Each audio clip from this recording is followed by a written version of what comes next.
Welcome to Hail Varsity Radio, the voice of Husker Nation. Insight, opinion, expertise, with the biggest and best names talking Nebraska across the state. Join the show on Twitter at Hail Varsity and at Schmitz_radio. Call in at 402-466-ESPN or 1-800-825-5865. Here's Chris Schmitz. We get things kicked off 24 hours removed from the Big Ten expansion, the Big Ten going Hollywood. We say hi to Coach Gary Barnett, knows the Pac-12 very well, knows the Big Ten extraordinarily well. Coach, a busy week for you. We'll get into some of the camps you were at. But, wow, what's your level of surprise? What's your reaction here to the news 24 hours later with Hollywood going to the Big Ten? Well, you said I knew the Pac-12 well. I must not have known them very well. And I just had dinner last week with Jerry DiNardo from the Big Ten Network, and he had absolutely no idea about this thing going on. So they kept it a secret. They did a good job with it. I was really surprised, and I knew eventually we're going to get to 40 teams, and didn't know exactly what it was going to look like. But this one's going to have effects down the road that are going to really be huge. Well, let's talk about some of those effects. What is your immediate reaction to now? What is the Pac-12? What's left of it post 2025? What happens? Well, I think that it's going to be interesting to see whether or not Washington and Oregon stay. I would say you could probably see San Diego State and possibly Boise State or somebody to that effect joining into the big Pac-12 if the Pac-12 seeks to continue, or the possibility of joining with the Big 12. I think that's a bit of a stretch, but you never know. I don't know. I think Notre Dame has got a good chance of maybe joining up with the Big Ten before it's all over. I still think Florida State and Clemson probably make a jump to the SEC, and it'd be interesting to see what happens with Pittsburgh and the Big Ten. So, and that's all out there. I think you're going to end up with 20, 40 teams in a big league. Now, how much of effect that's going to have on everybody else, it's really going to come down to TV money, and then I think we're just going to have to see it sort itself out. And there's going to be a lot of speculation, and I'm on the speculation end right now because I as is probably most people, but I don't know. There's lots to come here before this is over. I can tell you that the summer's going to be full. Gary Barnett with us, Hall of Fame college football coach, Hail Varsity Radio, conference realignment, and you have SC and UCLA going to the Big Ten. Coach, are you with the Big Ten? Do they stop? What's the perfect number? Let's get into some ideal numbers because you have coast-to-coast representation now. Is it 18? Is it 20? You can keep adding if that TV revenue keeps increasing, and that's what's special about yesterday. It's two incredible brands that enhance the Big Ten, and meanwhile the Big Ten can pay these two schools like the Blue Bloods that they are, and that's been the downfall of the Pac-12, Coach, was just what they were worth and what they were getting on the TV market. Do you stop at a certain number, and are you surprised Oregon wasn't, partnered with SC or UCLA? Well, I wouldn't rule Oregon out yet, but okay. I think two things. One, I think 20 is probably the number for both those two leagues, but here's what I think is a concern, and I think that's the Northwesterns of the world. I think it's the Minnesotas, Indianas of the world. The SEC, I think the Vanderbilts of the world. I think all of those guys, there's more pressure on them now than there's ever been because you're going to have to bring value to this, you have to do your share of bringing value to these leagues.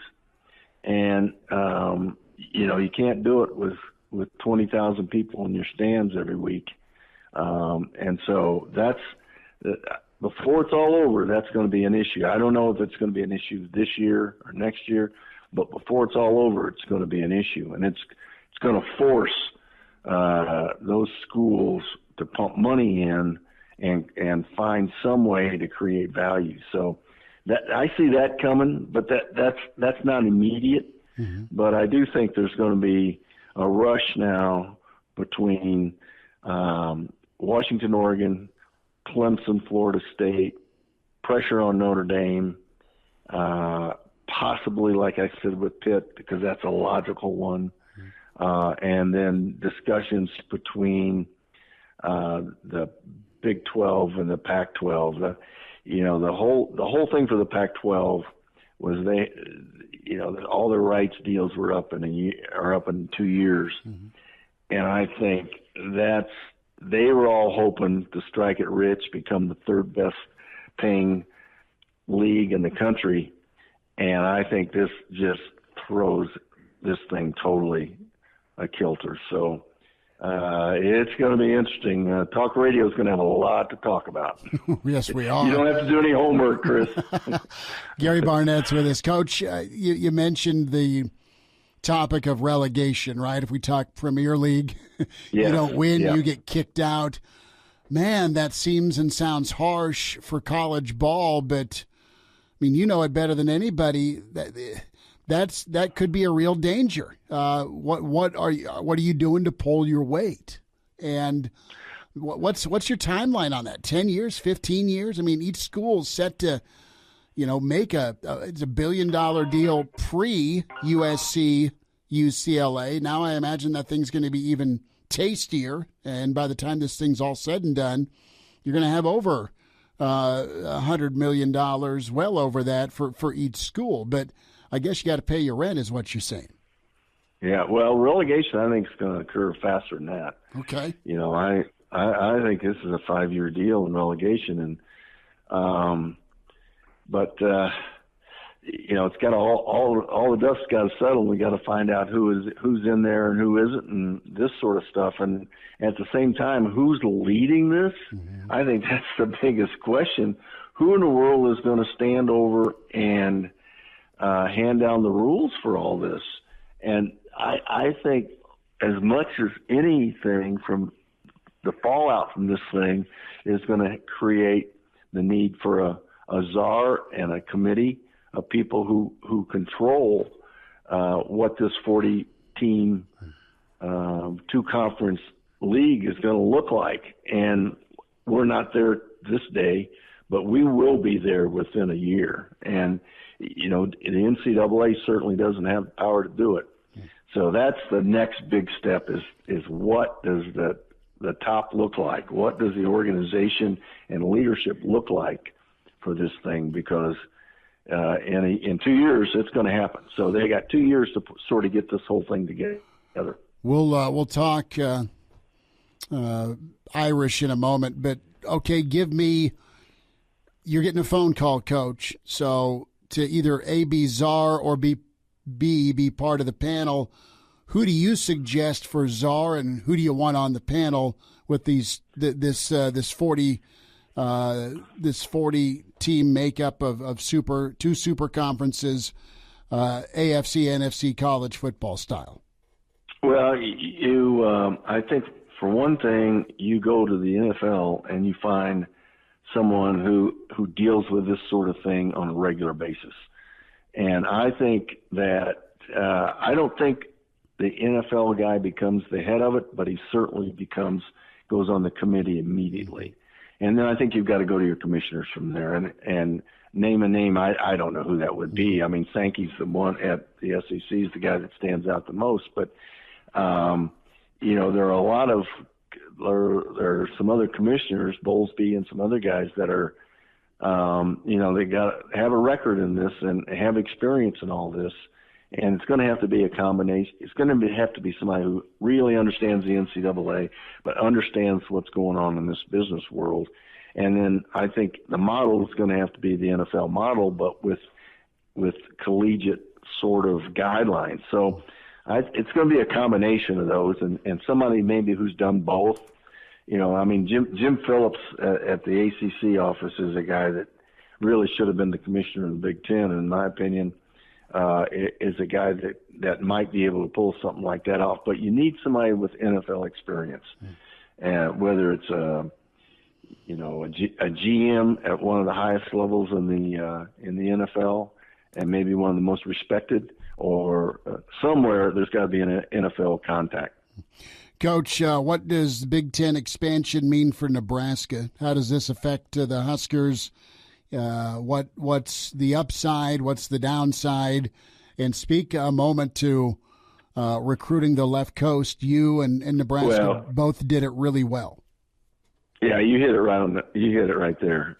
What this does is opens up the West Coast for Nebraska again. They used to recruit there. They used to have guys, but this opens up L.A. and California to the Big Ten. So I think that's the biggest thing. I don't think this, this isn't going to damage Nebraska. I mean, I think the big question that everybody's got to solve is the non-revenue sports, the volleyballs of the world. Not that that's non-revenue. I mean, you're now going to play two teams on the coast that play volleyball and are good volleyball teams, and Nebraska's volleyball team is going to have just more competition. But the non-revenue sports, the travel, all that's got to be worked out. I have no idea where that's going to look, but they're talking right now. I can guarantee you. But it opens up California for recruiting, I think, as much as anything. Is Notre Dame making a phone call, or is the Big Ten calling Notre Dame? Yeah, well, I think both are happening.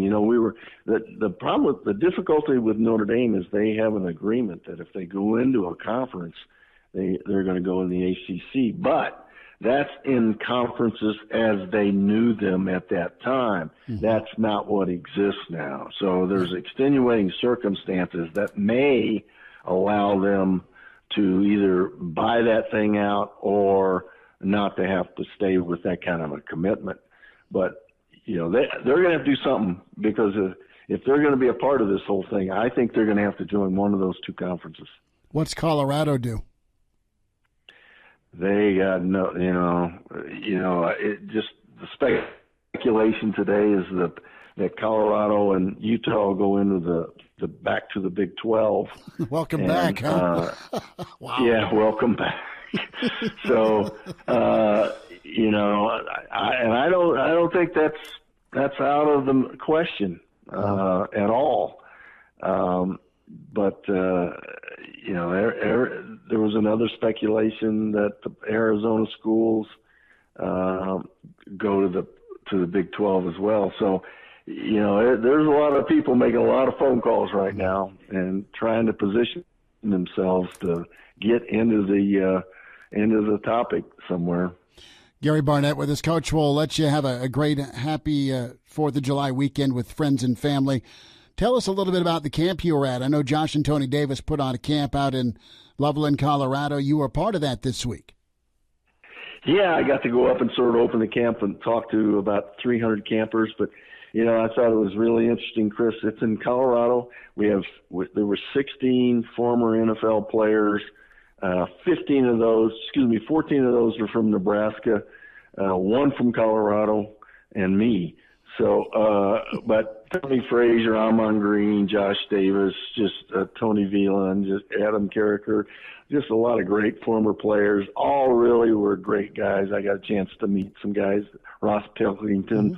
Mm-hmm. I stood across the sideline from them, but it was great just to be with them for a morning, and they did a great job with those kids. And I don't know if we could go get 16 former NFL guys from Colorado to go to someplace in Nebraska to do that sort of thing. So I thought it's a great show of Nebraska class, and a great job by Josh Davis putting that together. That's awesome. Did you get any golf in with Tough Tony?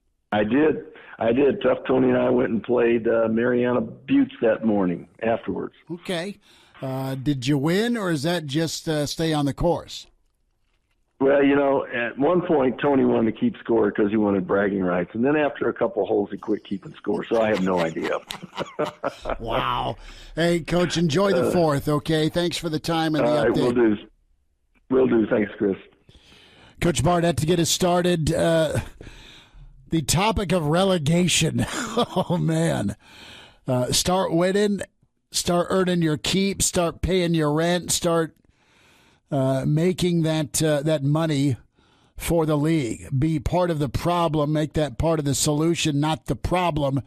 Do you buy that? I mean, if Coach Barnett thinks it's possible, I totally get it, but are we going to, in some day, some era, see the fact that, all right, Vanderbilt, Northwestern, Nebraska, if things don't get turned around, goodbye? I don't know. I don't know if it's a Nebraska thing because of the brand, but there are some schools that, how long are you going to give the free ride to? Big Ten socialism, huh? We'll see. We'll spend some time. Spencer Long going to join us about a week away from the Team Jack golf event out at Wilderness Ridge. Jacob Padilla on the way. Bill Doleman next hour. Rick Kaczenski, great to be with you on a Friday. It's Hail Varsity. Calling all Storm Chasers fans. A team you never get to see is making their way to Werner Park June 7th through the 12th, and that's the Lehigh Valley Iron Pigs. It's the first meeting between the two franchises, and there's plenty going on that week. June 9th is the Chasers Community Celebration for Pride Night, presented by PayPal. June 10th is What If Night, where the Storm Chasers will change their name to the Hogs. A little backstory, that was a previous Omaha team and was a potential name change when the franchise was looking to rebrand. It's a battle of pigs versus hogs. You can't have a name change without new jerseys too. Specialty jerseys will be worn that night, and of course, they'll be autographed and auctioned off. Snag your favorite player June 10th and then run it back on the 11th. It's Salute to Corn Night, presented by the Nebraska Corn Board. It's a celebration of all things corn. Corn on the jerseys, corn in the stands. Trust me, this game will be amazing. See you there. And we're back. Fellas, think we could listen to the radio listen? On Hail Varsity Radio, presented by the Nebraska Lottery. Yes! That's awesome! Thanks for spending time. Happy 4th of July holiday weekend. We'll be back tomorrow morning for the weekend edition, 7 to 9. 1 week from tomorrow, we are out at Wilderness Ridge ahead of the Team Jack golf outing. The Team Jack golf outing, a great time, a chance for you to be a part of it. We welcome in Spencer Long with us, great Husker and NFLer. Spence, you fired up for the fourth weekend? How you doing?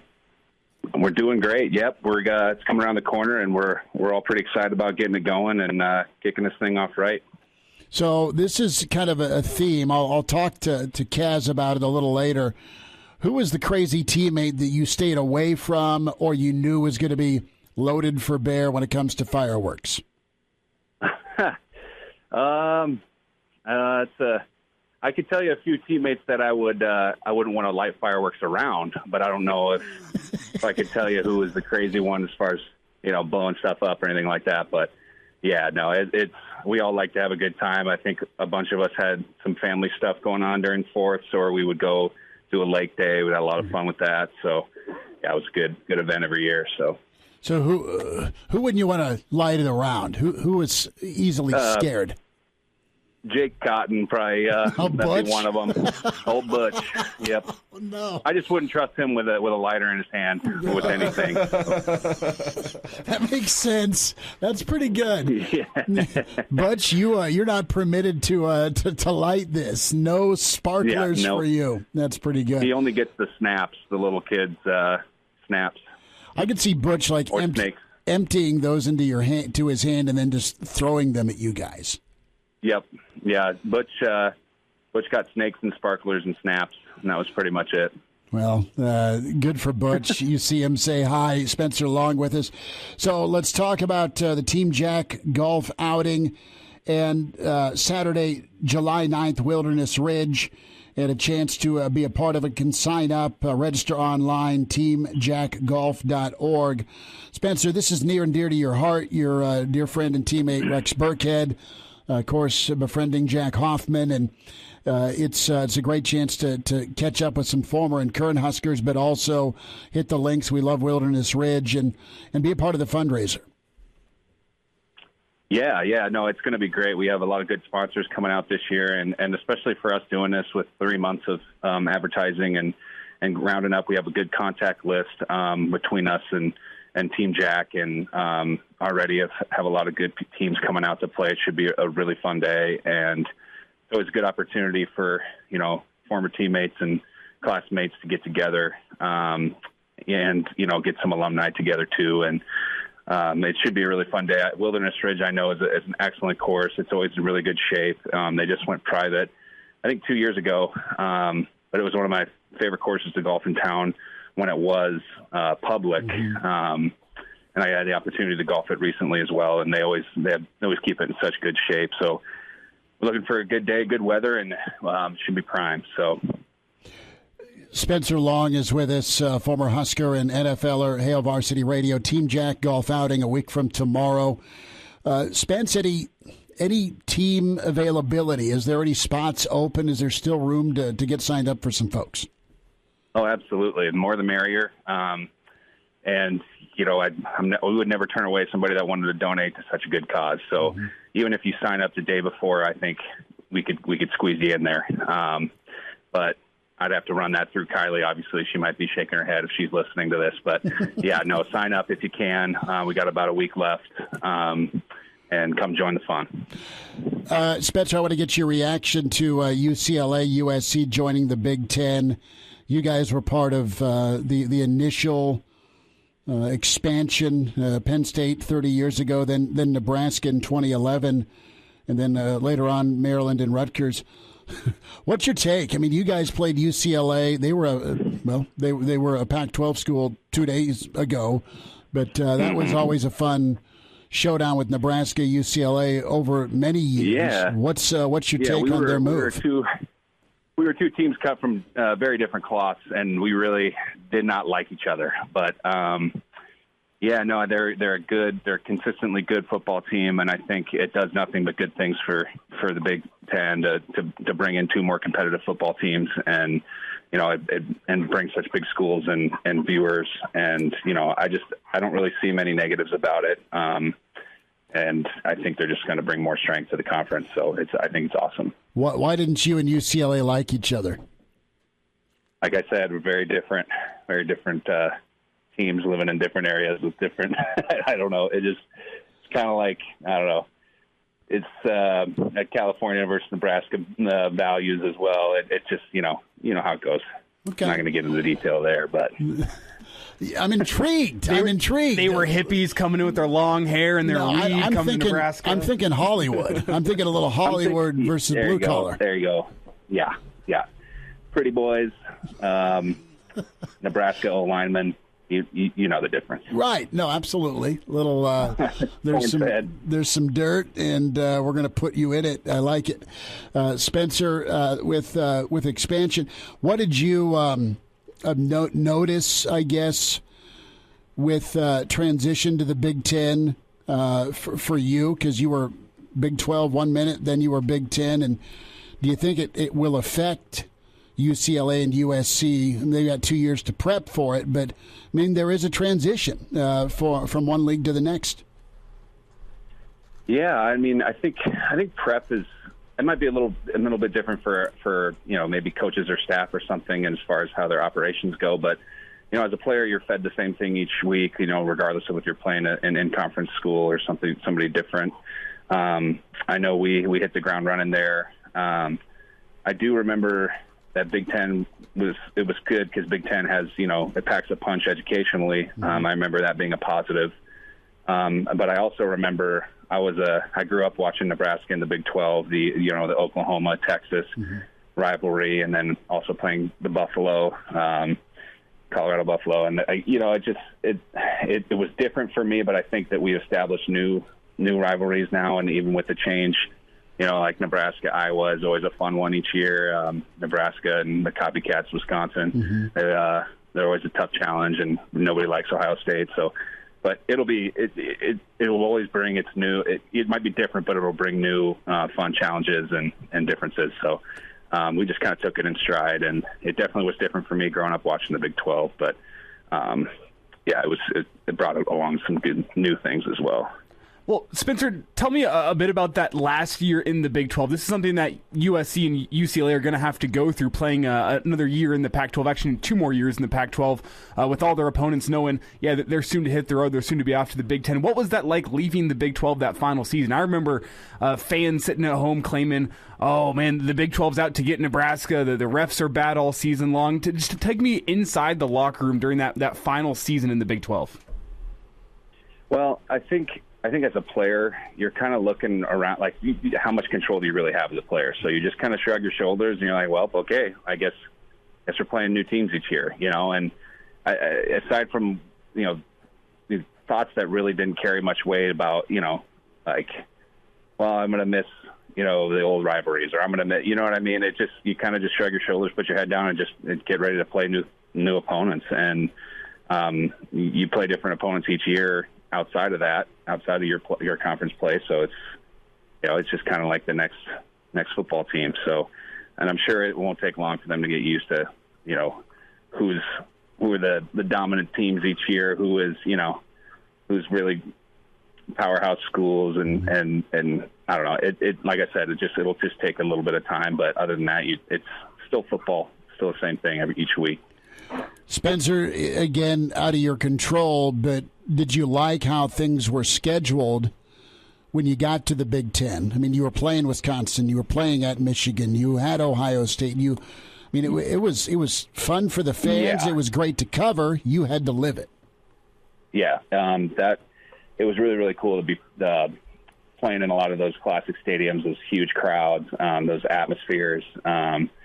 So, I mean, there was some of that in the Big 12, but then you get those new ones they're very new to new teams. Maybe that presents a little bit of a different challenge, but, a big crowd's a big crowd. And I just remember it being kind of a bonus to be able to see all those stadiums and get to learn a little bit more about the history of the conference, which was also really cool. So, yeah, I definitely saw that as a little plus. Spencer Long heading up the Team Jack Golf Tournament. That is Saturday, a week from tomorrow, July 9th. Be a part of it at Wilderness Ridge. Go see Shuey and company. Team Jack Golf Classic, and your chance to donate, be a part of it, get a team going, or just give them a shout. Can do so at 402-925-2120, or can log on. Register online, teamjackgolf.org. We're going to be out there 7 to 9 a.m. ahead of teeing off. And, the Hoffman family, we love them. We care about them. And, again, the proceeds go to help with research dollars for childhood brain cancer research. And, Spencer, you and your teammates, your buddies from Nebraska have put a lot of time and effort and heart into this event for years, and it's really special to see you guys continue to do that. Spencer, what's your team look like? Have you are you going to be the main scorer for your golf team, or do you have some help? Is the Spencer Long squad going to do some damage next Saturday? Yeah, I normally when I play golf, I just try not to hurt too bad. So, I brought a couple teammates that might be able to help me out a little bit. So it should be pretty competitive. And I got my buddy Tyler Evans playing with me. You guys remember him? Oh, yeah. And he's a stick. So my other teammates weren't players, but they're good friends and good golfers. So we'll have a really good time. Well, good. Looking forward to seeing you. Spencer Long, Team Jack Golf Outing, teamjackgolf.org. Get logged on, get signed up, get a team together with the Team Jack Golf Outing and Team Jack Foundation. Spencer, have a great 4th. Best to you and your fam. Thanks for the time today. Yeah, likewise, everybody. Thank you for having me. All right, bud. Take care. There he is, Spencer Long with us, former Husker, NFLer. Yeah, I mean, there's some reality there to the UCLA Nebraska. I don't want to call it rivalry, but beef. Beef, yes. Beef is beef is the word. And man, UCLA was good when they had Jim Mora, at least early part of the Jim Mora era. Really talented squad. And then it didn't go so well, and they got beaten in the Foster Farms Bowl by Grandpa, and then he was whacked the year after that, I think. So now he's at UConn? Yeah, he's at UConn. Dude wants to coach so bad, he's at UConn. Jacob Padilla is with us. We'll talk more.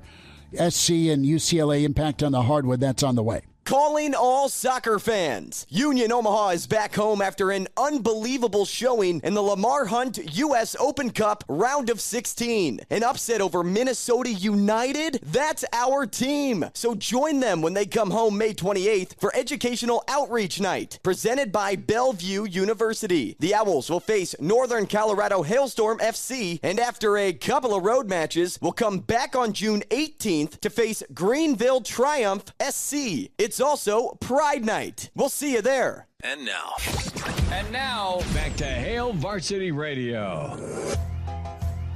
Back with you. It's Hail Varsity Radio, presented by the Nebraska Lotteries. And say hi to Jacob Padilla with HailVarsity.com and magazine at Jacob Padilla _ where you find him on Twitter. And Jacob, crazy day in the world of college football and some college basketball with UCLA and USC. Your thought as you've covered the Big Ten in reference to Nebraska. Does this help or hurt the Big Red in football and in basketball? Volleyball as well. Let's throw that in there, too, because both those programs, UCLA and USC, pretty good at the net as well. Yeah. Well, we'll have to see how all the dust settles before I think I have a firm kind of view of how exactly it'll impact Nebraska. Obviously, two more programs. We know what that's going to mean for travel and all that, but how do schedules sort out? Kind of how do these programs evolve moving forward with the kind of the new conference ties and all that? I think we still have to see. Sounds like nobody's done at this point. But to see if there are any other further moves that could kind of add more variables to the mix. So I'm kind of in a place where I'm just like sitting back and like, that's interesting. That's kind of, I haven't really hit the point yet where I've done a deep dive and, all right, what does this mean? Mm-hmm. Because I feel like it's a little early to do that. And everything that you kind of think maybe you figure out could change within the next week or so as all these dominoes continue to fall. As far as volleyball, I'm sure John Cook loves like just having two more strong programs and already clearly the best volleyball conference in the country. But the extra travel, I think that'll be an interesting part of it and kind of how that impacts the student athletes, because that's always something that Cook in particular is talking about, just kind of how the schedule impacts kind of their class schedule, the travel, and kind of all that type of thing. So be curious to sit down with John Cook and kind of pick his brain about what exactly it does mean for his sport, but kind of the macro view, it makes the best conference even stronger. What about the hardwood? UCLA's brand, well known, of course, Mick Cronin, a Final Four and a Sweet 16. SC with Ingfeld's also been really pretty good. What type of transition, if any, do you think is it going to affect both these programs in football and basketball coming to the Big Ten from a style? Yeah, that's going to be interesting, and how their recruiting is impacted. I mean, a big part of recruiting is, all right, where are you going to be playing?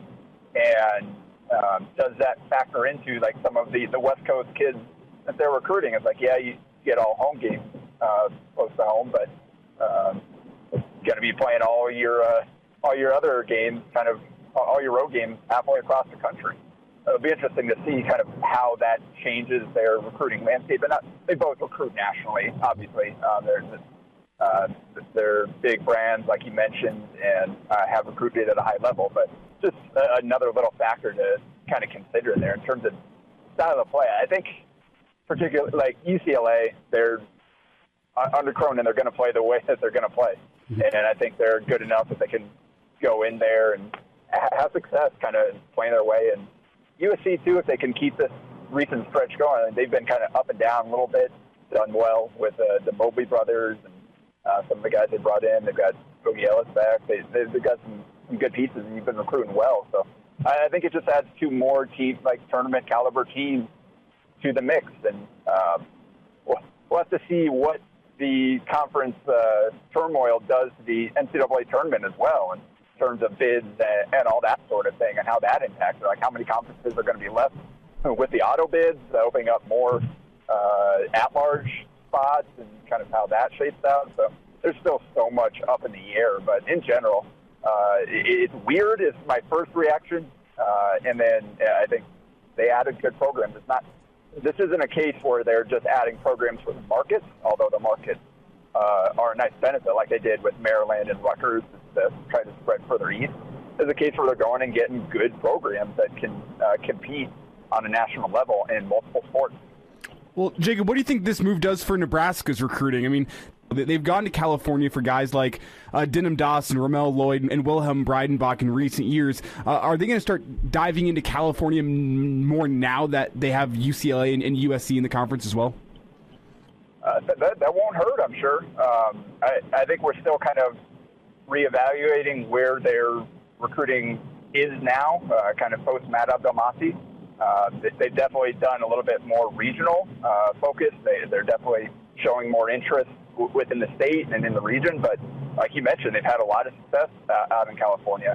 And this is going to be, like this 2023 class is going to be the first one where we kind of see the post-Matt Abdelmasih plan, who they go after, who they target, because the 2020 class was already signed up before Abdelmasih left, and they managed to retain everybody. So they added some new transfers to that mix, and I think we've talked previously about kind of what it seemed like the plan was behind adding those pieces. But I'll be really curious to see what their recruiting landscape looks like going forward, and if they do want to continue that recruiting out west, I think will certainly make it easier. But on the other hand, like, we don't know how often they're even going to be playing the California schools. We got to see how these schedules shake out. And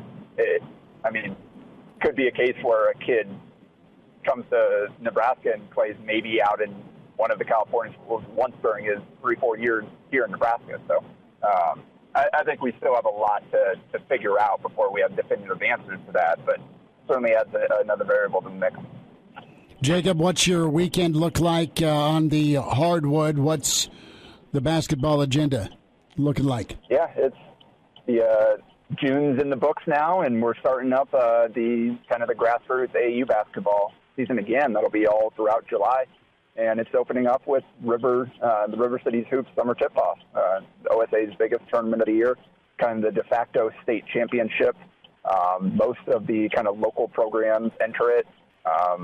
The Nebraska Supreme and Lincoln Supreme teams are not here. They're down in St. Louis for a tournament that they kind of helped put together. So that's unfortunate. I love seeing basically everybody get in this tournament and kind of battle it out to see who's the best of the best in their respective age groups. But this year there aren't a ton of like out-of-state teams in. All Iowa Attack is here, and actually my team, we get them tomorrow morning in our pool. They're 17U team.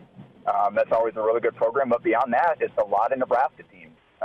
OSA, Factory, Omaha Elite, the Norfolk and Fremont D-League teams who don't compete in the spring. They kind of wait till the summer. They got a lot of multi-sport kids from smaller schools. So this will kind of be the debut for a lot of those teams.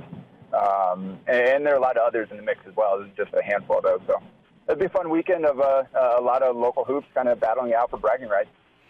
Couple of players you're keen on or you have your eye on? I don't know if there's anybody in particular. I'm curious to see kind of coming off the spring, everybody back in the mix with their teams coming off of playing in their high school systems and kind of adjusting to their rules there. We'll see. I think Alec Noonan for Elkhorn South, playing for the Adidas Gold 17s. He's a guy that I think has really improved over the last couple of years and is a big piece for that team. Obviously, his brother just committed in Nebraska. Big pickup for them, but he's a very good basketball player in his own right. Jacob Padilla is with us from HailVarsity.com and magazine at Jacob Padilla _ Jacob, have a great holiday weekend. Enjoy basketball. Thanks for your time today, bud. Will do. Thanks. And now, back to Hail Hail Varsity Radio. One final time this hour, Hail Varsity presented by the Nebraska Lottery. So we will have Bill Doleman in 10 minutes. We just don't know if we'll have Bill Doleman on camera in 10 minutes. That's sad. Rick Kaczenski with us next hour as well. We'll get his Notre Dame perspective on things. Numbers to dial up at 466-377-6800, 825-5865. Can find us on Twitter at _radio and at Herbal Essence for Elijah Herbal is where you follow Elijah. Can email chris@hailvarsity.com. We'll dive into some scheduling thoughts with Bill. What direction do you go for the Big Ten and Nebraska to get this all fit in, specifically if, you have 3 teams and then you kind of slate out the rest of the schedule. Do you want USC or UCLA to be one of the permanent teams on Nebraska's schedule? Presumably Wisconsin, presumably Iowa. Maybe there's 2 divisions, although that you weren't that long ago going to go away from divisions totally. So it's up in the air. We can dive into that with Bill. One reminder about buckling up. Using your seatbelt saves lives, prevents injuries. Only if properly worn. Buckle up. A message from the Nebraska Department of Highway Safety Office. So, plans tonight for you. I'm going to be here producing the Salt Dogs, who have been floundering in recent weeks, but there's always another day. They got back on track. So after, before last night, I should say, they had scored 7 runs in the previous 6 games, and last night they busted out for 8 runs and got a pretty big victory to even a midweek series against Kane County. Now they're on the road and looking to bounce back. It's been tough for the Salt Dogs. Right? They're up in Fargo. They're up in Fargo. The Salt Dogs have lost a couple players, both to the Mexican League and due to injuries, so not the same team they started out the year with, and we were talking about Charlie Meyer with that before the season started, but nevertheless, the Salt Dogs are trudging on. They're trying to find the best players that they can and hoping to get some back from injury and whatnot, and still making a run towards the playoffs. Are you headed down to Missouri tomorrow after the show? So you seem like a firework guy. I'm a huge firework guy, and that used to be a yearly trip for me and my family, is head down to Missouri and get some of the fun stuff. But ever since they relaxed some of the laws around here. What vehicle do you have? I'm kidding. We'd change it up every single year. Oh, do you? you have 3 vehicles you switch to? It's like the FBI's tailing you? Okay. Yeah, and then as soon as we cross the border, we move all the fireworks into another vehicle. I'm kidding, obviously. But the Missouri trip used to be a yearly one, but they relaxed some of the laws around here. Now some of the fun stuff is available in Nebraska. I believe the only real sanction they've added in the past couple of years is now you have to be 18 to buy any sort of fireworks, which it wasn't one of the sanctions from my childhood. They used to have like the firecrackers outlawed and whatnot. But now with most of the fun stuff here in Nebraska, I think I'll just be heading out on Sunday and buying myself some fireworks and enjoying my weekend. No, that'll be good. So I got this news update, and I'm half tempted to figure out where he's going to be just to go mess with him. But Junior's got a date tonight. He's taking his little gal pal to a movie. And I've met her. She's sweet. I don't know what the hell she's doing with him, but no, I kid. I really do kind of kid my child on air. Nice. His mother's raised him right, is where I'll go. The question is, what movie? We're talking Elvis, Top Gun, or Minions? He's probably going to go Top Gun. That'd be a good choice. I would think. But have you seen the numbers the Minions movie is doing? That's crazy. Is that the little... With the little yellow things? guys? Yeah. I'm pretty sure it's outpacing Top Gun. Well, Top Gun's been out for a while. I mean, so like the point is, do I sneak into the back row and just launch M&Ms at him? No. That would be in poor taste. Bill Goldman's on the way. Hello, listener. Hey, it's Chris Schmidt with Hail Varsity Radio, and I wanted to let you know about a special deal just for listeners of the Hail Varsity Radio Show podcast. We're offering $10 off the annual subscription price. That means that you can get everything we do. 10 issues of our monthly magazine, our annual football yearbook, and all the premium content we produce at HailVarsity.com. Just go to HailVarsity.com/subscribe and enter in the promo code GBR for $10 off a full year of Hail Varsity. That's HailVarsity.com/subscribe, promo code GBR. Welcome to Hail Varsity Radio, the voice of Husker Nation. Insight, opinion, expertise, with the biggest and best names talking Nebraska across the state. Join the show on Twitter at Hail Varsity and at Schmitz_radio. Call in at 402-466-ESPN or 1-800-825-5865. Here's Chris Schmitz. Back with you, it's Hour 2. It's Hail Varsity Radio, presented by the Nebraska Lottery. Chris Schmidt, Elijah Herbal. It's that big of a day where it's Bill Doleman twice in the same week. Did he get his computer figured out, Elijah? He informed me that he would be hopping on the live stream here momentarily, so let's get that live stream booted up, and you can check us out, ESPN Lincoln's Facebook and Twitter. That is good. Reminder, a week from tomorrow, we are at Wilderness Ridge, planning to be for the Team Jack Golf outing. That tees off at 9:30. We'll be on 7 to 9. Weekend edition tomorrow morning from 7 to 9. Cranack, myself, and Elijah Herbal. So pretty interesting what's trying to happen with the state government in Oregon and in Washington, since it's public universities, there's public funding. They're trying to roadblock Oregon and Washington from leaving the little brothers, i.e. Oregon State or Washington State, in the dust. We'll see if that's possible. We'll talk some scheduling as well with Bill. Well, we saw this morning that the Pac-12 released a statement that they are looking into their ability to be able to expand it and keep the Pac-12 alive. So that's going to be an interesting thing to follow as well. Is what kind of expansion does the Pac-12 get here in the next month or two? We'll check in with Bill Doleman right now. The pride of Fairbury. His hair is combed. He has already made the trip to Mexico for illegal fireworks, and he is now everyone's favorite dude in the neighborhood. Billy D., happy 4th. How are you? Happy 4th to you. I was just in Boulder explaining the ways of the big sky to the folks there, and talking about what it's going to be like for Northern Colorado and CU and all those schools to get together. Well, I remember when Colorado and Colorado State would always play at the old Mile High, you needed to roll in with a gas mask because there would be several fights and tear gas would be dispersed. That wouldn't be a great thing. I want to get your thoughts here back on Nebraska and this expansion. We talked yesterday. Thanks for your insight on TV and what next shoe drops.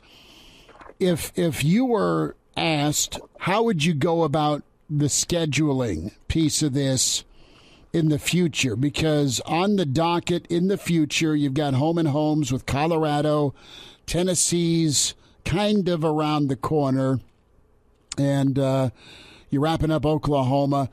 So what do you do moving forward? Do you, if this thing grows enough, do you just play everybody in the league because it was going to be a non-conference game anyway? Or do you still try and venture out and play somebody from the old Big 12 or somebody from the new or old SEC or ACC? How do you go about this, first and foremost, administratively?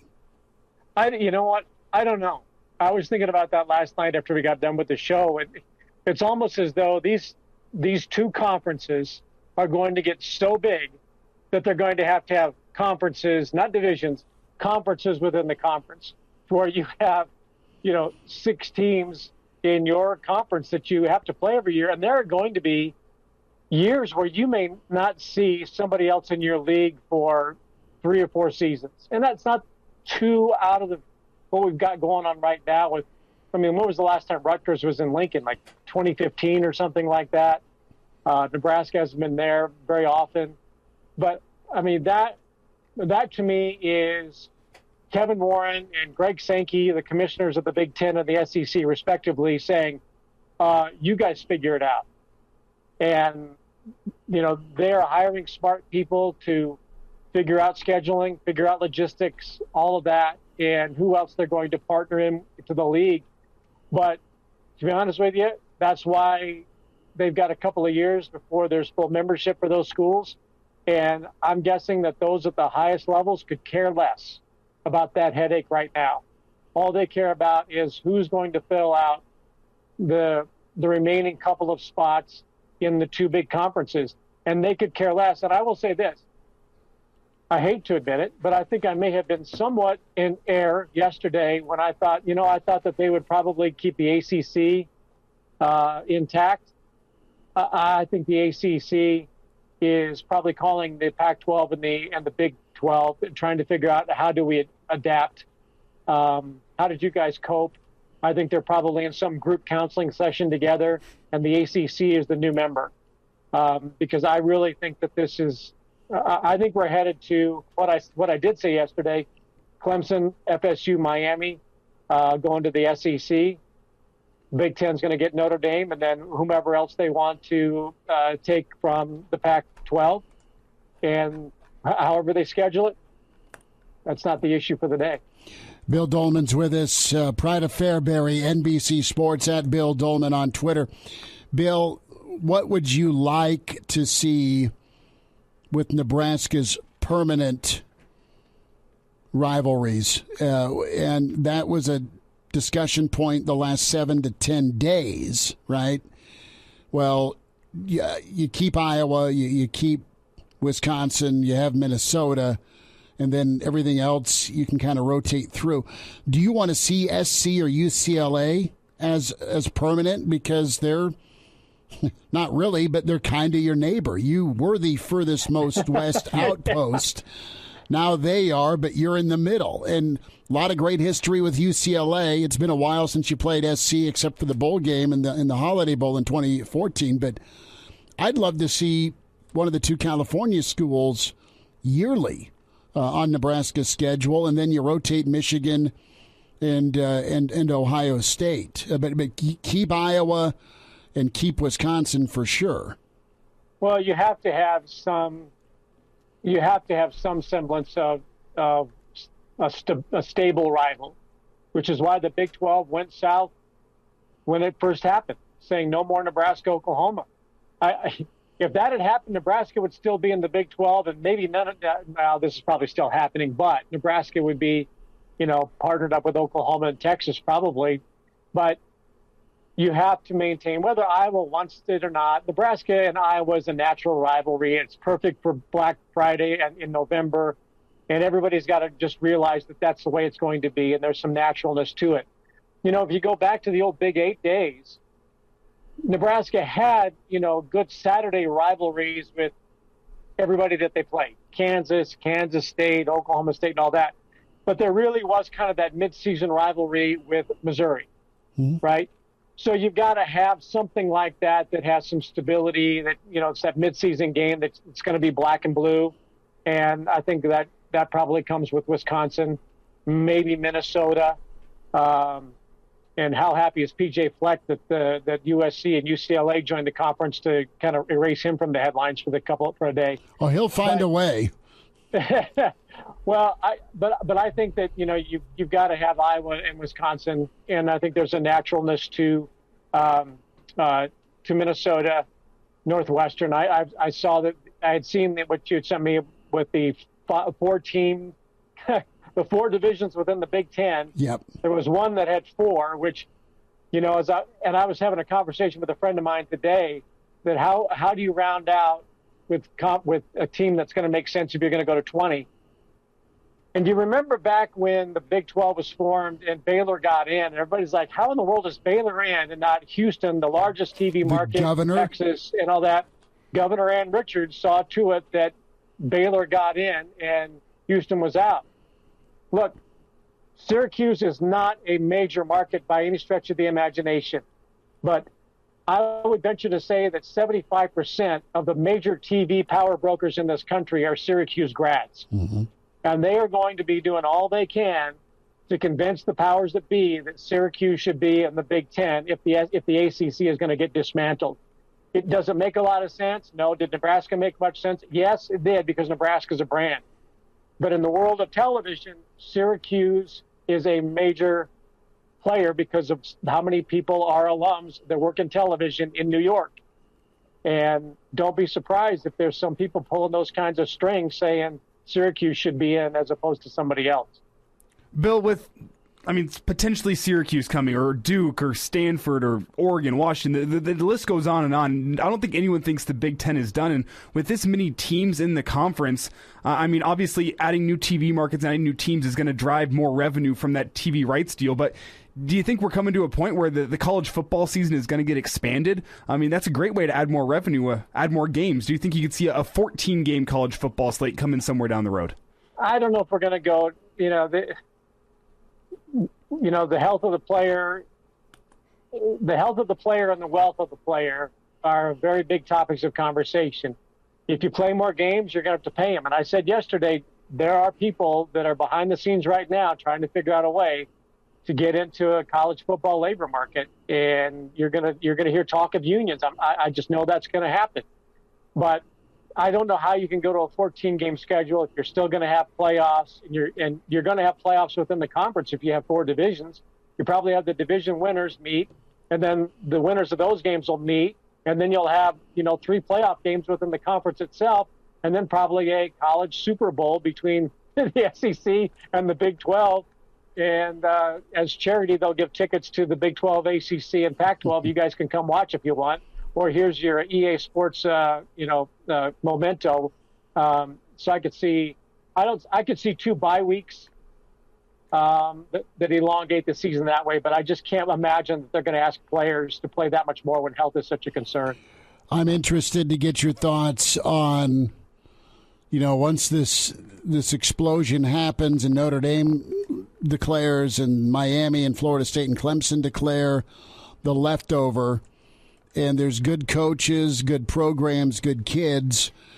There's potentially a third league. So who's the strongest conference right now that could duct tape together a league and survive? Is the ACC going to absorb the remnants of the Pac-12, or the Big 12? Is the Big 12 going to be brought into the fold with what's left over, who doesn't get in behind the old velvet rope, a Studio 54? Those that have been excluded, who can rally and at least start their own kingdom? Which of the leagues? Look, I think that those 3 conferences are going to, like I said, I thought yesterday the ACC might be protected, but nobody cares about. I'm finding out more and more as I talk. Mm-hmm. As romantic as college basketball is in Duke and North Carolina, they'll preserve that rivalry one way or the other. But I think you're going to have the power brokers in those 3 conferences saying, okay, which 16 to 20 teams out of the rest of us are going to make us viable, and are we going to be willing to subsidize those that aren't? And so, like a TCU, which did everything it could to get into the Big 12, and maybe a Baylor or a BYU or Central Florida, Cincinnati, I think at some point they're going to go, okay, what are our big TV markets? And those of you that aren't in big TV markets or have any branding value to us whatsoever, we're just sorry. We got this happen to us, so we're going to have to do it to you, and we will send out, letters of recommendation to the AAC, the Mountain West, the Big Sky. I was kidding about it yesterday, and I'm starting to think, there might be some, I think that what's left of those 3 conferences, they're going to try and take their best brands that they possibly can and try to sew something together, but it will be in no way, shape, or form as lucrative or command the attention of the money that the Big Ten and the SEC are doing. And Notre Dame is just going to have to play now. It's over. They need to come to the realization that they can no longer be independent. You can keep your NBC contract and the millions it brings, but you are going to be in a conference. That's just the way it's going to be for you. Or you can go join the ACC, and you do that, and we're going to take Syracuse, Pittsburgh, Clemson, Florida State, and Miami. And that's that conference you'll be in, Notre Dame. And you won't have anyone to play because everyone else. And you won't have any. Or you can go to the Big East. I hear there's a couple of kittens that are running free right now, trying to get into a conference, and their names are Kansas and West Virginia because they have decent basketball programs. So, they might be at the doorstep of the Big East Conference right now. that I would not. I bet Kansas is trying to get into the Big Ten, but I would not doubt if they're not headed for the Big East to be a part of a good basketball conference with Creighton and teams like that. Got about a minute here. How embarrassing is it for what Oregon's become to be told to go to timeout along with Washington? We're waiting on Notre Dame. Per Dennis Dodd's report by the Big Ten. Well, I don't think – I know he's out. He's too far to left field. But if Notre Dame comes in, then you still have to add – if you're going to get to 20. 3. Then they're going to have to add, 2-3 more teams. And I still think Stanford has to be in that mix because of the San Francisco market, the academics that it brings. And I get the AAU stuff, and you've got to have that declaration for your academics. Can I buy a vowel with $100 million I'm going to get? Okay, so Nebraska's not in the AAU or whatever. They're a brand that's important to the Big Ten. Stanford's got a brand. But yeah, Oregon just not in a big TV market. The same with Washington's in a big market in Seattle, but you better just be glad that you're on the list to maybe get into the club. Bill Doleman, proud of Fairbury, NBC Sports. Bill, have a great weekend. Happy 4th, buddy. Thanks for the time this week. Go Big Red, and thank God for Tom Osborne and the move that was made so many years ago. Amen to that. That's Bill Doleman. A quick timeout. Coach Kaz on the way. Pardon the interruption, but I'd like to save you some money. I'm Brandon Vogel, managing editor of Hail Varsity, and I wanted to offer listeners of this podcast $10 off the price of an annual subscription. That means that you can get everything we produce, 10 issues of our monthly magazine, our annual football yearbook, and all of the premium content we produce at hailvarsity.com. Just go to hailvarsity.com/subscribe and enter the promo code GBR for $10 off a full year of Hail Varsity. That's hailvarsity.com/subscribe, promo code GBR. And now, back to Hail Varsity Radio. Back into it at Hail Varsity Radio, presented by the Nebraska Lottery. Getting ready for a 4th of July weekend. We bring on the coach, Rick Kaczenski, with us. It's a Friday with Kaz. Kaz, I'm in studio. We're not bellied up to a bar yet, sadly. How are you doing? Oh, man, still at work, bud. So, business as usual. Business as usual. So, question for you. Were you the fireworks just expert in Erie, or did you have a crazy buddy that went all in when it came to explosives? No, I tell you, Pennsylvania pretty strict there on fireworks. So growing up, yeah, it was shady. There's an area called Woodlawn. Pretty rough area. I had a buddy, Dave Kaiser, actually. His old man. They had old Chevelles, 66, 67 Chevelles. His old man was a street racer, and then he sold legals out of his garage.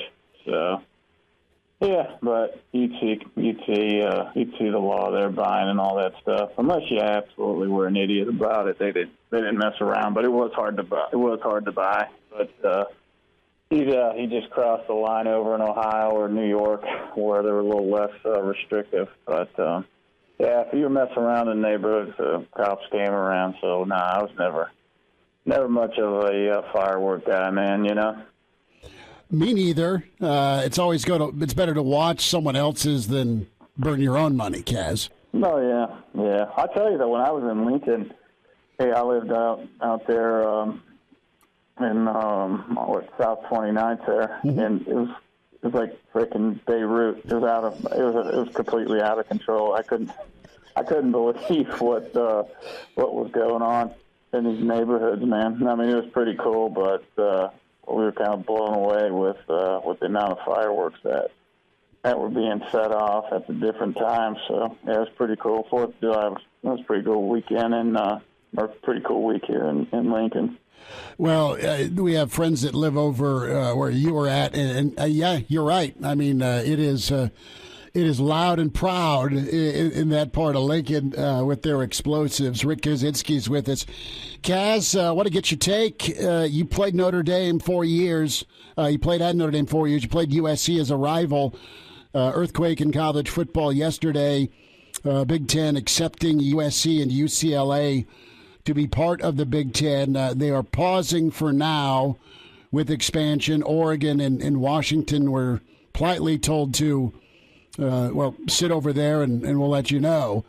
Notre Dame's on my mind as well. What do you think? What's your reaction to the addition for the Big Ten? Well, I guess I'm not necessarily looking at it as an addition to the Big Ten. I think what you're going to end up having in the next 5 years is, basically two conferences. It's going to be like the NFL, and I think you're going to have a couple TV networks and unlimited coaches. I really think that college football is going to be like the NFL. When it comes, it's just going to be a completely separate entity than the rest of college sports on campus. And, talking to a few coaches, I talked to a assistant AD the other day at a Power 5 school in the SEC, and he just said it's not if. He said that's coming. He says, the Vanderbilts, Iowa States, those type of schools are the ones that are going to be, hung out to dry. He said, but you're going to have 25, 30 teams, and the irony. we had this conversation on Tuesday. I had absolutely nothing. I really don't follow it. Like I said, before we got on the air, you asked me. I said, I guess if you care, it's a big deal, but it's just not that important to me right now. Mm-hmm. If it just stays the Big Ten, I think it's dumb. Doesn't make any sense. I don't know how it helps the Big Ten. I really don't. When it comes to that, to me, it's another loss for a lot of teams when you're adding USC. And historically, just the travel, the Big Ten teams have never performed well heading out west. Now that's different going out once a year than playing multiple games out there, but that's always a tough trip. But I just think that you're getting blue bloods, name brands, programs kind of aligning, getting in these major conferences to get the TV packages and to get the money and to get the alignment. And you're going to have probably two major conferences and four divisions here in the next 5 years when it's all said and done. That's my take. Rick Kaczenski is with us, Hail Varsity Radio. So where does Notre Dame land? What are your friends, what are you hearing about the Irish? I mean, is it just a no-brainer for them to jump to the Big Ten, or do they entertain an SEC offer? Do things stay okay in the ACC somehow, some way? What's the Irish's move? Wherever they want to go. They're in a great position. They're the prettiest girl right before prom.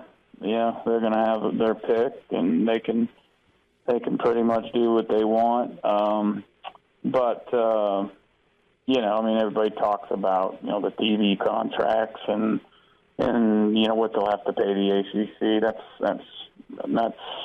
wallet money for Notre Dame. But gosh, man, I haven't really talked to a whole lot of people about it. Most, the people that I've talked to about it, they're just dudes with opinions. That's not like they've talked to anybody or are in the know. It's just, Notre Dame. It would make sense to go to the Big Ten, but I'd have to say that I just think that what they're going to end up doing is not joining until you get this big major conference, right? So I don't really think it matters where they land. Kind of like UCLA and USC. I don't think Notre Dame's going to have to do anything until they absolutely have to do something. Sure. And that's been their take from the beginning of time when it comes to their football program. So, I can't imagine them. There's no risk right now for them staying independent, in my opinion. So, they've been able to do it. It's worked out for them with the BCS. making the playoffs twice, all those things, will they ever have the opportunity to get to the next level? I don't know. I mean, I don't know. That'll be tough. But, I think they're going to cling to their independence as long as they can, keep their rivalries with the service academies. And, but I don't think they're going to do anything until they absolutely have to. And then when they absolutely have to, they're obviously going to do what's best for Notre Dame, because they'll have all the leverage in the world. But I think, maybe, Elijah, by the time they have to make the decision, you're going to have basically, a conference with the best 30, maybe 35 teams in the country in 4 divisions. That's how I see it coming, and really absolutely no part of the NCAA. I think players are going to start getting paid, because I think the NIL, and I know a part of it is, talking to the administrators that I know, the guys that are athletic directors, with NIL has to go away at some point. This is a way for it to go away, but what you're going to see is all the players getting paid pretty much the same thing across the board. So, and then you're going to have unlimited coaching. There's not going to be restrictions on those things. It's basically going to be, what's your budget, just like the NFL. So I think that's what we're getting to. Do I like it, dislike it? I don't care enough to to really decide. But what's changed? The rich get richer, right? Mm-hmm. And the name brands, and those are the people. They're going to want the people who travel the bowl games. They're going to want the people who put on televisions, and they're going to want teams that put people in the stands. And that hasn't changed in the last 100 years. Kaz, I want to get back to Notre Dame for just a second. Mm-hmm. You being an alum, you probably have a better sense of this than most would. What is the draw keeping Notre Dame independent? I mean, there's been conferences trying to nab Notre Dame for years now. Is it the tradition of being independent? Is it the autonomy of being independent? What is the draw for Notre Dame to keep them independent? Well, I think historically the rivalries that they've had, with USC, the playing of different teams year in, year out, playing the service academies. I know that's been a absolute huge part of it. I know and I know we're talking out of both sides of our mouth. I'm talking as a Notre Dame person. We like to talk about academics there a little bit.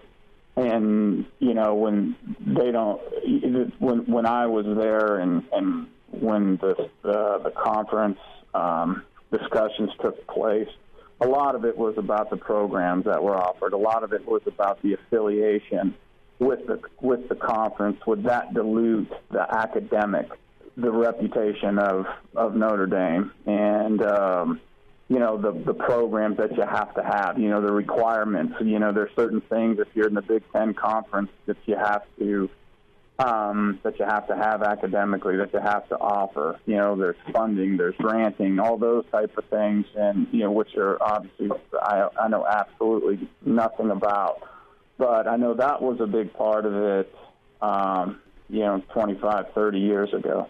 I don't know if those are the reasons anymore, because it's like everybody now, the conference is just something you're attached to. You're not necessarily representing the conference, nor does the conference represent you anymore. It's almost like who you're playing with, how much money you're getting. So I think that if you see Notre Dame join a conference, it's probably because, that train's kind of moved more towards, it's the Big Ten is not necessarily an academic conference to Notre Dame. It's just, okay, this is the best place to play.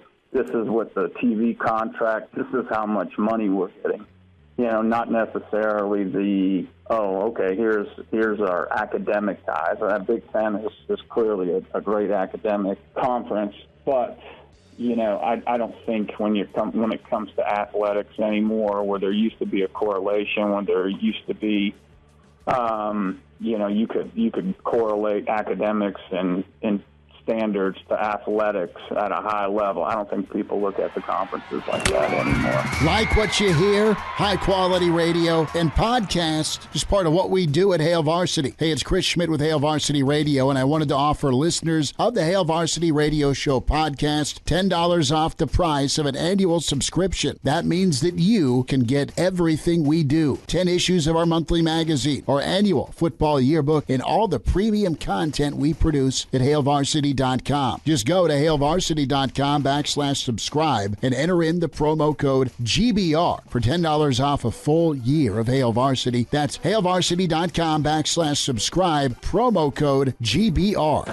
And now, back to Hail Varsity Radio. Rick Kaczenski's with us, Hail Varsity Radio. Last thought, Kaz, would you rather be Lincoln Riley going into the Big Ten or Lincoln Riley going into the SEC with Oklahoma?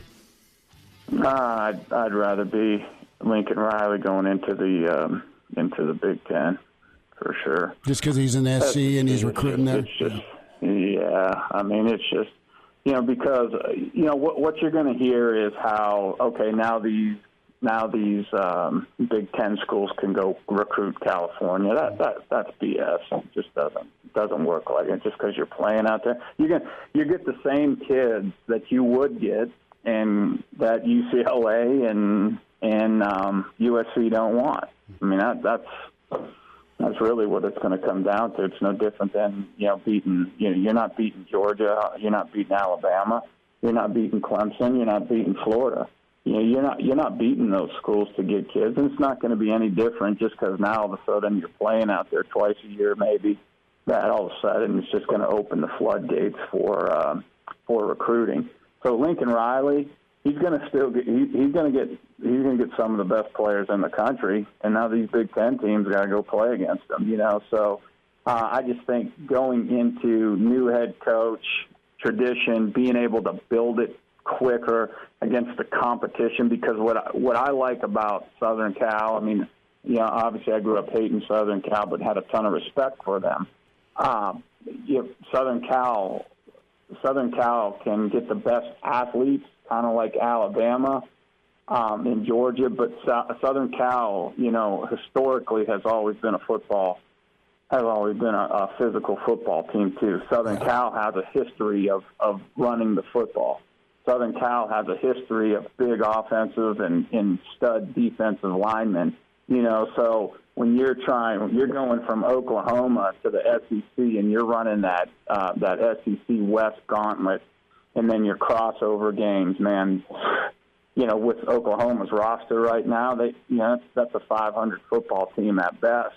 If you got an NFL quarterback under the center, so I think Lincoln Riley being able to get any quarterback he wants. You got quarterbacks in your backyard. You got linemen. You got everything you need in your backyard.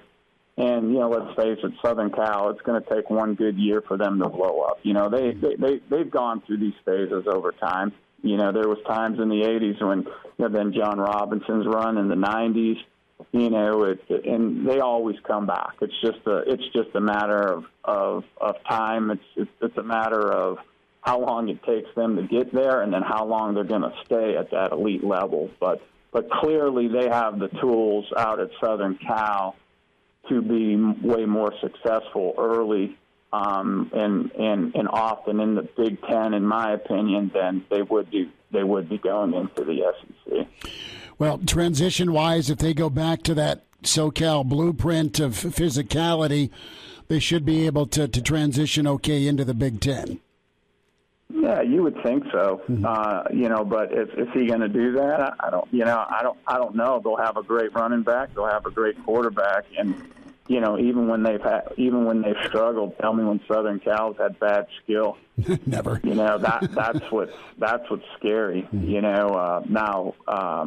I played them in South Bend when it's been pretty cold, and them dudes had the jacket, pretty cold for them, which spring day for us, in mid-October, and in the mid-30s. You know, they got their winter jackets on and all that, and we're wearing short sleeves. But they'll get used to that too. You know, they'll get used to that. But the travel's gonna affect them also. It'll be a transition. You know, and it'll be somewhat of a gauntlet. But also, you know, it'll be a gauntlet for both sides, because, you know, does the Big Ten have the defensive backs that can handle, you know, the receiver corps that Southern Cal's able to get, you know, and I'm not talking Southern Cal recent history.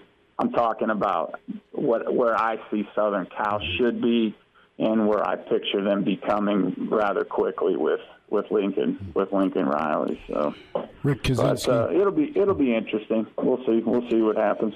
Kaz, enjoy your 4th, bud. Best you and your fam. Thanks for jumping on with us. Same to you guys, man. I appreciate it. Thanks for having me on. Good stuff from Kaz there, and Notre Dame will no doubt weigh their options, but signs pointing to the Irish having to go along to get along. So this is pretty good from CBS Sports. College football continues to get crazy, and some pre-taped headlines here, just in case you need to be prepared for what's around the corner. I'm Chris Hassel with breaking news. Another Pac-12 team is leaving the conference. That's right. Oregon is headed to the WWE. They've already challenged Roman Reigns to a title match. We're receiving word that Arizona State's offense is going to be joining the ACC, but their defense is headed to the Big 12. They can't actually. Florida Atlantic University has joined a new conference. They are headed to the Mountain West. Hawaii is joining the ACC. I wonder which direction they would even fly. Oh, my goodness. This one's big. The Jets and Giants have joined the Pac-12. Yes. And the conference is getting weaker. Utah, Colorado, and Boise State's applications to join the SEC have been rejected. So they decided to combine into one super team. Boys Torado State has been accepted. UCF has announced that it's going to create its own Conference of Champions. So far, no other teams have joined. UCF has named themselves national champions after going undefeated in conference play. Kevin Durant has entered the transfer portal. The much-anticipated Big Ten matchup between USC and Maryland has been postponed after the Trojans had bus issues in Denver and then got on the Amtrak to Des Moines and rented a fleet of Toyota Camrys to Indianapolis. They're expected to arrive in Maryland for kickoff sometime next month. Maryland, something's wrong with the teleprompter. We'll fix it. Just keep reading. Breaking news. Arch Manning, Maxion, Jimbo Saban ladder match, Iowa-Nebraska Corn Conference. It's back. All right. It's finally happened. Super conferences. The college football landscape now consists of 2 30-team leagues and Notre Dame. All this far-fetched stuff we're putting together, and we're not even considering that Notre Dame could join a conference? It's not possible? Not yet. Not yet. What's the timeline? How do you treat the Irish? Is it a soft sell? Do you court them? Do you kiss their hiney? Or do you just lay it down and say, got to go along to get along? You want that playoff spot even with expansion? That's their leverage. Hey, we're Notre Dame. We deserve a spot in. Oh, yeah? You have a few teams you can play because everyone else is in the league and won't play you. In the name of TV dollars, I want to see Nebraska, Notre Dame.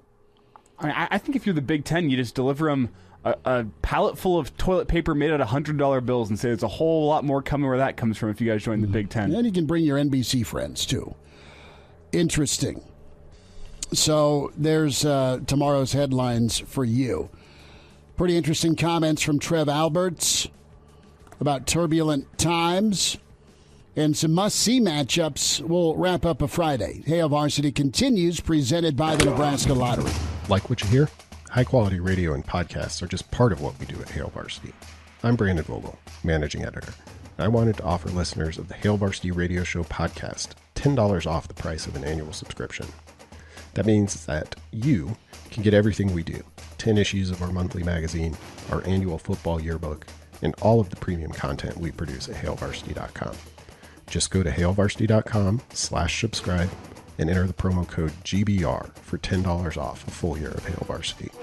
That's HailVarsity.com/subscribe, promo code GBR. Miss us? Come here, brother. Give me a hug. Bring it in for the real thing. We're on call for you. Catch the podcast at HailVarsity.com, the ESPN Lincoln app, or download them on iTunes. Saddle up, partner. Back to Hail Varsity Radio. One final time, get the podcast, subscribe to us, give us your take, good, bad, or ugly. We love the reviews, and thanks to so many of you who do subscribe. Spotify, iTunes, Google Play for Hail Varsity Radio. Elijah, here's the question. How many times in a 5-year cycle do you want to see SC, UCLA, Michigan, Ohio State? What's the rotation like for Nebraska? Clearly, Iowa, Wisconsin, important. It's always fun to see Sparty as well. Don't really care too much about Rutgers or Maryland, quite honestly. You have Illinois and Purdue, Northwestern. Don't mind. I mean, you're opening up with them in Ireland. But all four at once might be a bit much. Well, the scheduling that was laid out by Scott Docterman, he put a great article together that worked with 14 teams where you had your 3 protected crossovers, leaving 10 teams. Everybody. And then you'd play those other 10 teams twice every 5 years, a home and away, which made a lot of sense. But now the math doesn't check out with 16. So maybe that's what I'll do here tonight while I'm sitting here doing the Salt Dogs game, is figure out how scheduling will work with the Big Ten if they remain at 16 or if they go to, say, 20. Maybe that's what my weekend project will be. We'll get in there, but I'd like to see you do your home and home with SC, then you rotate your home and home with UCLA, and it's got to be a situation where, I mean, you're going to see a schedule in the future where you could have a road trip to USC, a road trip to Michigan, while having Ohio State and Wisconsin at home, and you end on Black Friday against Iowa, which is daunting. I saw a tweet earlier today, which was pretty funny, made me chuckle. It said, who will be the first Big Ten team to play back-to-back road games against USC in Maryland or Rutgers, and why will it be Nebraska? This was part of Trev's story. The World Herald and On 3 did a sit-down with Trev this morning, and it's reality where you're going to have to be comfortable being uncomfortable, and you've got to step your game up. And Trev's viewpoint on things is, look, it's a sign of respect where Nebraska has had tough schedules because of their brand, because of their eyeballs. I mean, the reason you went and got Nebraska is so you can match them up on that marquee platform on a Saturday night. The world's going to see you. I mean, think of the Michigan moment. Think of the Michigan State moment where you took down a college football playoff team. Think of the juice that was in this town when Miami came to Lincoln for a night game on ABC. Or, I know it didn't end well. It was, quite frankly, a bludgeoning, but we all remember how cranked up the entire state in this town was when SC came here. Back in 2006, that's a billion years ago. And the showcase when Nebraska went out to USC. UCLA to a lesser degree, but that was still a game that ABC circled and put on. Fox will love. So we'll see. More to talk about tomorrow, the weekend edition at 7 a.m. Take care. Enjoy your weekend. Have a great 4th. And talk to you tomorrow with Hail Varsity. A Hurrdat Media Production.